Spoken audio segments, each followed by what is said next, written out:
pub talk. So obviously when you go back to England, I like to get a few snacks and all, so I'm not sure if you want to... Oh, you little diamond. So just like... The hula hoops. Hula hoops are a bit squashed because they're in my baggage. What a flavour. I'll tell you what, anyone watching hula hoops, beef hula hoops, look at this. They don't make them like this over here, do they? No, that's top class. Yeah, and if you're really good at the crisp, we call them crisps, don't we? Not chips, right? Seabrooks, have you had Seabrooks? No. You've never had a Seabrook? No. Oh, you know what? That's it then. Yeah, but you're so tight you wouldn't bring the Seabrooks back. Well, no, it's not that, because they're very flat. They'll just crush, you see. Has your missus tried one of these? No, but she Well, there will. you go, that's your dinner tonight here. She'll love you. She'll love you forever. Anyway, cheers everybody. Cheers. There's only me cheering and he's having ice water. Not like you. Episode 4 of Pub Talk, Switchbacks Pub Talk, with me, Nobber, and I'm with the gaffer. I bet they don't know what gaffer means, do they? No, I think they do. Yeah. Do they? I think they the do. manager, the head coach, the wonderful James Chambers. Yeah. How are you? Doing well, pal. Doing well. Thanks. Yeah. How are you? Can we get a hug maybe? Yeah, Come on, come I'm on. gonna- Hug it out. That's it. Hug it out. Thanks for the hula hoops. God. Thanks for the hula hoops. And also, I said it before to Hoagie, but I think you've just stepped in front of there. You smell really good. Yeah. Have you been training? No, I haven't. Was there an off day today? No, we were training. Am I training personally or as a group? You must have showered before the pub talk. Of course you shower, you mad thing. no. Jesus. No, you smell really good. No. Yeah, we were training. We were Okay. training this morning. And put the boys to work. And then, I don't know what it is. I can't remember. It's just something in the bag. Very nice. Thanks, pal. Probably Appreciate it. samples. Yeah, that's what it is, samples. So we're going to have a bit of a chat. Bit of a chat, get to know you. I mean, obviously everyone watching today probably knows you. If they don't, I don't know where they've been. Well. You know what I mean? But obviously season, I'd say we're over halfway, which we are. Okay, pinnacle part of the season now. Would you agree? Yeah, 100%. I mean, this back end, this last third is crucial. It's business end. It's business end of the season. All the work you do puts you in this position to either push on or to push into playoffs or whatever it may be. But this is the business end. This is the most enjoyable part of it. Yeah. How are you finding it? I'm loving it. Like really, really loving it. Like enjoying the role, enjoying the new responsibilities that come with that. Leading a group of men as players, and then leading the staff as well. I think they're things that I've grown throughout the season and I've become to enjoy it. Like it's not something that the position didn't get put on my doorstep, and it wasn't something I didn't want, so it's something I've always aspired to be and wanted to be, and thankfully the opportunity was given to me, so I'm very grateful for. But again, I'm just making sure that I'm enjoying it. I think that's part of it. There's been some tough times, there's no doubt about that, but you've also got to have a smile on your face when you're doing something that you really do care and love about. What do you find you're learning most of all since taking on this role, would you say? There's a lot of stuff, I would say, a lot of stuff that you probably have ideas about, and maybe they're not exactly like that, but they're slightly left or right of what you thought, and it's being able to adapt to that. Obviously, look, as a head coach, it comes down to results. We're aware of that. With that comes tactics. With that comes training sessions. It comes, like I said, leading a group of men. There's personal conversations. There's being able to be there for staff, be able to be there for people. There's also leading upstairs and having conversations with upstairs. So there's a lot of different areas that you've got to be able to have different hats for and be able to juggle that. And I think it's been really, really enjoyable, honestly. I'd love to be a fly on the wall in the dressing room. Do you know what I mean? Well, I think anyone would, if it's a Premiership team or your favourite team, etc. And I'd love to know your approach to, say, I don't know, you're 2-0 down, 3-0 down and stuff. Is it one of the things where you give them a good slapping? Is it one of the, how do you initiate that with players? What's your approach? Yeah, like I'm naturally an aggressive person. Like I would, when I say aggressive, I would describe myself as an intense person. Like that's how I'd describe myself. But it comes from wanting to be perfect and do the best I possibly can. And sometimes it comes across over the top. Other times it comes across in a more calm manner. And I think the people who really know me, the players who know me, are aware that it's not personal. I come across because I care. That being said, there's been very few times this year that I've lost my head in the locker room when we haven't been winning or when we haven't been doing as well as we should have been. It's not that case. It's not that the players haven't been putting their best foot forward or trying everything in their power to do it. It just hasn't worked. So, and people don't really respond to screaming and shouters anymore. There's a time and a place for it 100%, but it also has to be calculated and it has to be the right message. You can't just be effing and blind, and that's not the case. That being said, there has been times that's happened and we've got responses. So, well, I mean, you and I met several times, if it's not as a manager role, but even before as well. But I always see that passion coming across more than anything. And if that's on the touchline, if that's working one-to-one with a player and stuff like that, because you just love it. You do love it, don't you? Yeah, like it's not like, for me, it's not like a job. It's like it's life or death, and it's passion. It's like it's absolutely everything. Yeah. You know, like I live it, I breathe it. My wife lives it and breathes it, unfortunately, as well now. Which is a good thing, though, isn't it? It does. It absolutely, of course. Like you're able to bounce stuff off her when things aren't here or there. Like she doesn't know loads about the tactics side of things, but she's a good shoulder to lean on, you know, with a different voice. But again, yeah, it is passion, of course it is. But I think if you don't know me and you're not aware of my character, you might go, he's a complete and utter asshole. Like that's fine. That's absolutely fine. But when you understand who I am and what I'm about, you go, no, it's actually not. It's just he really does care about it. And that's ultimately where I lie. And I want people to be in that same bracket as me, because I think that's how you get the best out of yourself. But I also think, especially with you, Al and Hoagie, is where you've got this great connection, the three of you. But transparency, you're very transparent. I don't know because I'm close with you guys, I don't know, but I love how transparent you are on the field, off the field. You wear the heart on your shoulder. That's it. On your sleeve. Do you know what I mean? And it's awesome to see. I think fans like that. Yeah. I think fans really like that, and it's important at a club. Yeah, 100%. Look, we're not in the Premier League, but the USL is a hell of a league. Like it's a fantastic league, and we're blessed and privileged to be able to work in it and play in it and coach in it. That being said, there's also more of an element of you're just your average Joe Soap that's coaching a football team and you're playing in a football team. And I think fans can really relate to that, versus if you're at a Premier League team, they're superstars and they're a million miles away from that. I think that really resonates with people. You know, that they can actually touch, talk and feel players and be around them, and they're just average people, you know, that are really good at soccer. One thing I always mention, even on this feature every single time, where the club's a community, okay, but also how close you get to the fans after a game especially, where fans can come and say hello to players and stuff. Kids love it. Yeah. I mean, I love it, I'm 39. But it's amazing, it really is amazing. Because obviously fans look at the players like you mentioned, like, oh my God, it's my hero. And it's important, isn't it? 100%. It's so important. It's so important. I'm going to kind of just still touch on the season, okay? I'm going to touch on the USL as well, the league as well, shortly. But season so far, let's just, from your perspective, I mean, a few weird results recently. By that you mean, yeah. Do you know what I mean? Yeah, not great results, no, most definitely. Yeah, the last couple of weeks, I'd say, last 5 games, we've been away from home 3 and haven't picked up points. And our last 2 home games, I thought we were very, very good. Yeah. So if we look at it from that standpoint, we went to Birmingham and should have been home and hosed in the game by half time. We weren't, and we'd spoke for weeks about leaving teams hanging around, and we got bit late in the game. That happens, and we felt we may have learned from it.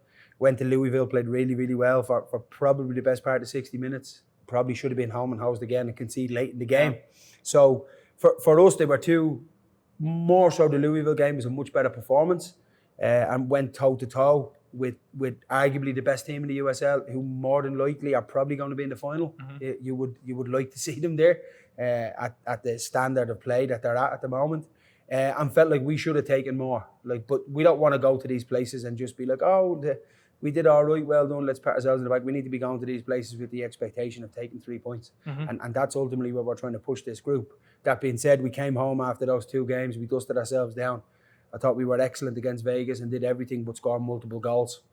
And that was a disappointing result. But the boys did everything that we could to win the game without actually scoring.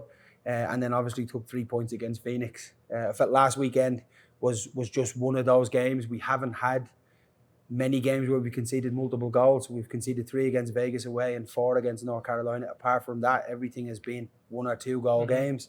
So that game is a little bit out there where we just weren't at the races. And that happens. That happens. Again, we're not beating ourselves over the head that performance wasn't great and this, that and the other. We wash away with it, we learn from it, and we move on to this coming weekend. And how do you as a coach pick that confidence back up and forget about the kick in the backside kind of thing, but how, then you move on? When's that transition happen in that week between? Yeah, I think look, right after the game you speak about it and you dissect it a little bit, but not too much because everybody's still emotional about the result. Ultimately, we still lost 4-1. That's no matter if we were good or bad, we still lost the game, and 4 goals were conceded, which is not acceptable for our standpoint. The reality is we can learn from what we went through last Saturday in North Carolina, but ultimately we have to get back to work, and we got back to work this week and just focusing on us and making sure that was just left there. It's not a case of, we leave it there and we all have and giggles this week in training and we're all hunky-dory. It's no, we get back to work and we enjoy and embrace the hard work that hopefully the game this weekend will give us a result in. Love it. I think we're going to do all right this season. I really do. I really do. And it'd be an absolute something to be proud of for you, especially. No, it won't be. Well, I mean, and listen, I always say, like, same way when I do hosting, if I'm in front of camera, I'm doing a gig with a band and stuff, you're only as good as your last gig. Does that make sense? Yeah, 100%. And then you're moving forward and it's progression. You must see it like that when you're coaching a game. God, I wish I should have made that change on the 60th. I should have made it on whatever. It is, isn't it? Yeah, ultimately. And it's the same, we talk as a group and as a staff and as players and as a collective that you go through different stages of the season. Each game is completely different. And as we push along through the season, we want to gain as much experience, and by experience, I mean in-game experience of what that feels like. You're away from home, you're under the cosh. Are you 1-0 down? Are you 2-1 down? Are you 2-1 up? What's the game giving you? Keep pulling in all those experiences because ultimately you'll need them as you go through the season. But for me, it's everybody's like, oh, look, yeah, it's this and that. It's not about me. Look, yeah, I'm the head coach, but the players that are performing every week, we're just trying to give them a template to go out and be their best version of themselves. And for the majority of the season, they have been. As much as some results haven't been great, the boys have been top class. They dug us out of a fantastic hole at the start of the season, put us in an unbelievable position, and have played some fantastic football, particularly at home. Probably aren't getting the credit they deserve because maybe we're a little short of getting more recognition. And that's ultimately, we're not here to get plaudits. We're not here to get pats on the back and handshakes saying, well done, guys, great stuff. But we know ourselves that we're not far away. We're really close to being a top team. And ultimately, that's the next stage for us as a group. Absolutely. And I remember, obviously, with finding that first 3 points this season, it was patience, wasn't it? Patience. But as soon as that happened, there was a lift. There was a huge lift. Yeah, 100%. Huge lift. Yeah, 100%. It's a weight off your shoulders to be able to get, obviously, look, the first point here against Indy was good because it was a character performance with 10 men to get a point and hold on. And ultimately, they went on a run after that, and so did we. And then, look, you just build confidence. That's where it is. You get the win, and you go, oh, you know what? We did that. We got 3 points, and we did it in this way. Then we picked up different results in different ways over the next number of weeks, which showed, oh, hey, you know what? We can win it this way. We can win it that way. We can win it in another manner. And that ultimately builds confidence over time. That being said, you also lose games in different ways, and that dents your confidence too. So you've got to learn from that. Absolutely. We're in Jack Quinn's at the minute. Nice pub. Little shout out. Little shout out. Little shout out. No, but I want to kind of rewind back to a pub's a big part of my life. Well, it always has been.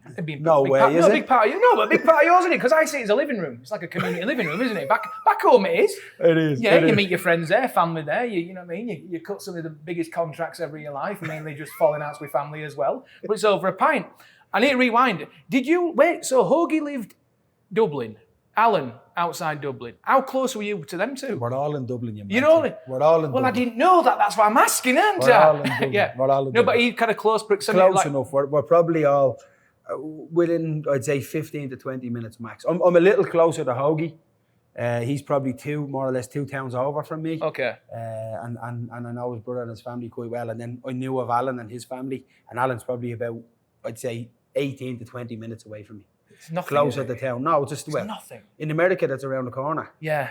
It really is. Yeah, it really is. Unless you're driving cross country, it's talking about 90 days. Innit? Wow. And then obviously your transition across to America, how did that happen for you personally? I was playing back in Ireland and Hoagie's brother was my friend and an agent of mine and had mentioned that, hey, look, there's an opportunity. For years he was telling me about the US.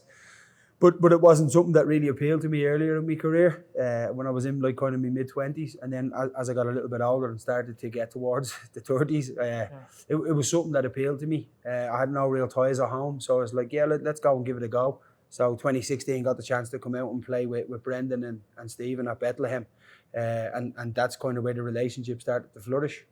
And then you obviously met Brendan there, and then you kind of just latched on and moved around with him. Latched on's a bit harsh now, please. Okay. It's a bit harsh. Okay. Connected with him. Partnered with him. Stuck with him. I don't know. You give me Do you want to look up synonyms for latched on? No. Well, he's like, whatever. You know what I mean? Magnetic. Let's networked. Is that better with networked. Oh, here we go. I'm having a new loop. This series is networked.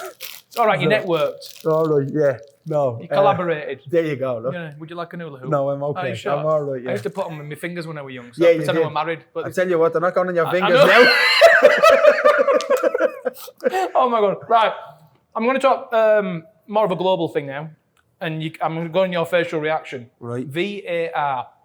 For or against it? But I want to know a reason why. It sounds silly, but there's pros and cons. But I do think it stops the flow of the game. Yeah. And the big thing for me is I would look if I was playing and I scored, which very rarely, but it would take away the emotion and the celebration and the euphoria of scoring, because you're always like, I'm not sure if I was or not. I'm not sure if I was onside or offside or the VAR. Yeah. And I think that moment is you play the game for that. That's what you do, score goals. And that moment it's not as big as probably what it was, because there's a bit of a delay. You know, now some players score and they know that they're onside or this, but it can be called back for handball or a foul. But there's always that small bit of doubt in your mind. Versus before, it was immediate, whether it was a flag up or a referee's whistle, you knew, that's disallowed. Okay. But here, there's more of a delay, I feel, and it just takes away from that moment. Even the supporters, you cheer and you go nuts, and then it's taken away. That's the bit for me that I don't really like. What as if they were more transparent communication? You know, like they do in Super League, rugby. Yeah, what as if they did that, where you can hear everything. Even cricket, they do it as well, don't they? Where you can hear the fourth referee or umpire, and you can hear what they're saying, word by word by word, and it's also transmitted into stadiums, and also on TV as well. Would you say that would help? No? It might, and maybe it depends. At Super League, they've obviously done it for a long time, and the people on the side are trained in that, so they're aware that they're helping. I don't think we're there yet in soccer. It's more the referee's final decision. Yes, the fourth official is there to help, but sometimes the fourth official is not as involved in the game as maybe he should be or could be, let's say. So for me, it would be more of a trial to make sure that they're all on the same page, and as it goes along, then maybe that's something they could look to do. I think getting the fans involved a little bit more with the communication, I think that's an attractive way to brand it again, you know, because people are like, oh, now I'm actually... Look, I'm cheering for my home team. I'm against the away team, but I have some sort of connection with the officials. Absolutely. And something else that I'd love to see in this country, more than anything, is the pyramid system. Relegation, promotion, especially in America, right? Like, they love entertainment, don't they? They love it, don't they? They do. But USL specifically, okay, there was talk about bringing this in, wasn't there? There was rumours by all accounts, apparently on social media and stuff like that. From our standpoint, we haven't heard any more about it. Yeah. It was all out there, and it was rumours. I think the big thing would be financially. What does it look like for clubs? Because some clubs would possibly be in the top division, get relegated, and then they just no longer exist after that. Yeah. So there has to be a fair playing field for everybody. I don't know how that looks in the US, but I do know from my experience being involved in promotion and relegation games, it does have a lot more at stake to it. It's not nice to be in relegation games and promotion games if they don't go your way. They're most definitely not nice to be involved in. There's a lot of pressure on them.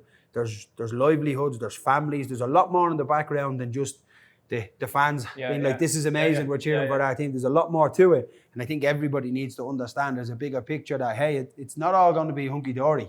But if you go down this route, it is a little bit more attractive. Do you think it'll ever happen? I think it will. Yeah, I do. I think it will. When that will be. We could be long gone by then. I mean, in the ground. Wow. That far away, really? Possibly. Right. I'm going to throw some questions at you. Some quick fire questions. I've never asked this question, by the way. It's not one of my 10. Have you got any tattoos? No. You've got no tattoos? I thought you'd be all, like a picture of someone on your back or something. I don't know. You know, like a David Beckham. No. Why did you think of Beckham when you I don't looked at me? know. I don't know. I'll take that though. No, I have a tattoo with you on me back. No, that'd be weird, It's wouldn't a big back now. No. So you know tattoos? Oh. You ever thought about it? Yeah, when I was younger, when I was a prick. Really? Now I'm just a prick without tattoos. What position did you play by? What position did you play, by the way? I started as kind of like a midfielder, then ended up playing wide, playing fullback, and then finished in the midfield, like a 6. When you hang your boots, at what age? 2019, so it was like 33. Oh, all right. Yeah. Pretty late though, isn't it? Yeah, I was like, I was ready to coach. So I was like, okay, it's done now. Do you know, like in England, you get your FA badges and everything? Is it the same over here? How's yeah, it work? Yeah, it's the same. When you say your FA badges, they're classed under the UEFA system. So the UEFA, obviously, it goes from, I think it's D all the way up to A, and then the pro license. And here, similar to the US. So they've got, we have the B. If you've played, you can jump on the B. If you've got X amount of experience, then you do your B, you qualify, you have it for a year, you can do your A, and then you can do your pro. And you're glad you made that kind of journey through coaching? You're glad you did that? Yeah. I did the B right after COVID. I just finished the A last year, and I'm looking to try and get on the pro now as soon as possible. I think it's huge. The learning and the stuff that you take from it is magnificent. Now it's very difficult to get on the pro license. There's a lot of top class candidates, and they're not going to look at poor little Chambo saying, "Here, get him on it." But we'll give it a go and see. He's good, by the way. All right. If anybody watching, right, I'm going to throw you some quick fire questions. Okay, you can have a slurp of your. What are you drinking? What is it? Just a Sprite. A what? A Sprite. What's a Sprite? A Sprite? God, don't use his teas, does he, this one? Oh my God. A Sprite. Was that a quick fire question? No, it's fine, right. Because it was bloody slow, that one. Right, you know, this isn't about speed. It's more about getting to know you. But you can answer it quickly. But then you need to call it something other than quick fire questions. Well, I call it more like getting to know you even more. But anyway, we'll get on with it anyway. What do you miss about home? Honestly, it sounds cliche, but my family, obviously. Yeah, I miss my family, and I miss my house. I miss my family, and I miss my house at home. Are you talking about family home? Oh, your family home? Family home. Yeah. I miss my family and my family house. Yeah. Why were you still living at home when you came out here? I went back home for a couple of months. Yeah, I just a home board. You still got your single bed? No. And your posters on what? No, I had a Spice couch. Girls. I had a couch. You had a couch. All right, go. Breakfast or lunch? Breakfast. Anything particularly you like? Omelette, good omelette. Yeah, good omelette. So you're more savoury than the sweets? Yeah, good omelette. Yeah. Mushrooms, tomatoes, bit of bacon. Get into you. Mushrooms? What's you on about? What, you don't eat that? Not good then. Mushrooms. They're not good. The squelch in your mouth. You know what I mean? It's like disgusting. It's right rubbery. It's you're weird. Listening to them when you're eating. You can feel them when you're eating. My mum always said, she went, David, your family Italian. When you go to Italy, you gotta eat the mushrooms, right? And I said to her, Mum, I don't want to do it. So she used to kind of force feed me when I used to go, eat the mushrooms. When you go to Italy, you can taste the mushroom. Anyway, so I went to Italy. Not one mushroom was on the table. And I don't know why I did my mum's impression like that. She didn't speak like that. Anyway, she'll be watching this going, wow. Anyway, spice or no spice? Spice. Like proper good heavy spice. Not like lashed on, but a good little kick in it. A good little kick. Look, I don't need my mouth to be burning when I need milk, but I need a little kick. Okay, do you like sriracha? No, I don't. You don't like sriracha? No, I don't like. See, you don't like hot sauces? I don't like any sauce.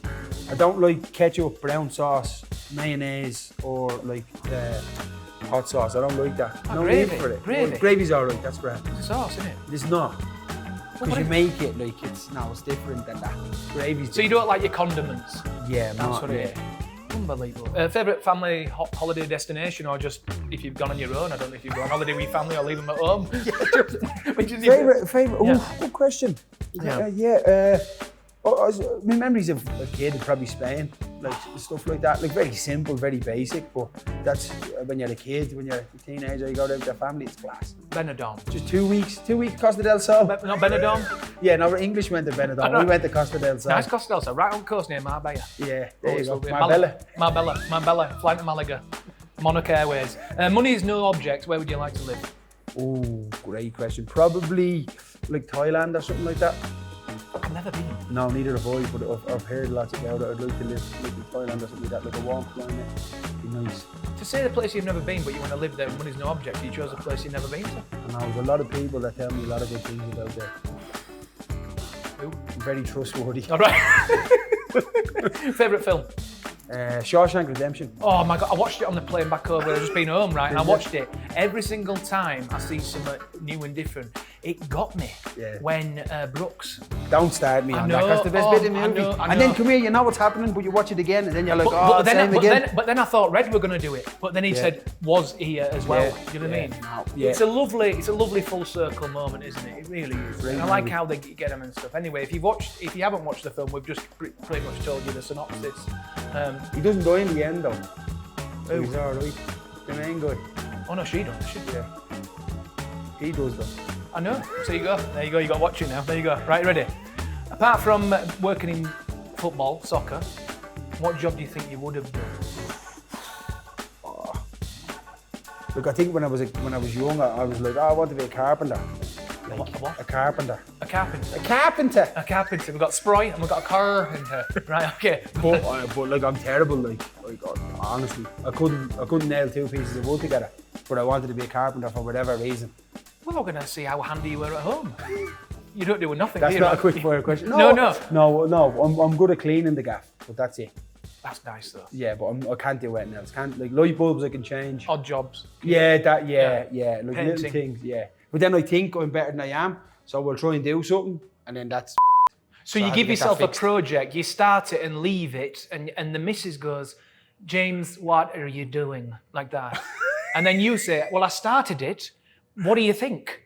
And it's just a complete and utter shambles. Yeah, disaster. All right, cool. Well, it's best to be honest with yourself. What are you listening to at the moment? I'm not really a music guy. I'm not mad on music. I'm going home.